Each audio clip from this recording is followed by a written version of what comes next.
Simama tena. Yes, tuseme uwe kuna mtu, kuna mfadhili amejitolea, aseme ya kwamba John Yongo, ni wakati wa kilimo sasa, nataka nikulimie eka 10. Haleluya. Lakini nitakulimia bure, lakini nataka usafishe hiyo shamba lako kwa sababu liko na fisiki. Haleluya. Ukisafisha tu mimi nakuja ninakulimia. Haleluya. Lakini wewe ni mvivu, hutaki kusafisha. Ukimwona yule mfadhili, wewe njoo nilimie. Haleluya. Unaenda magusagusa kidogo, njoo nilimie. Akiangalia hivi, anaona hata bado hujasafisha. Atakuja atalima kweli yule? Hatalima. Haleluya. Utamuita mpaka utachoka. Haleluya. Ndio Wakristo wa siku hizi.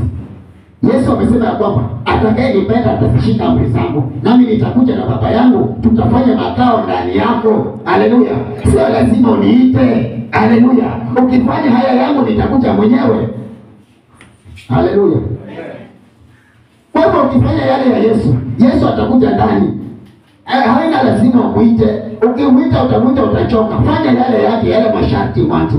Kama yale masharti ambayo aliambiwa John Yongo, safisha hii kiwanja, nitakuja nitakulimia hapo. Haleluya.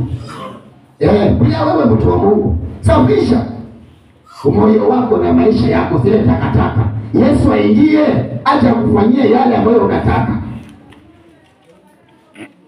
Haleluya. Sijui munaelewa watu wa Mungu. Kile ambacho Yesu amekataza toa. Kama yule ambaye alisema kwamba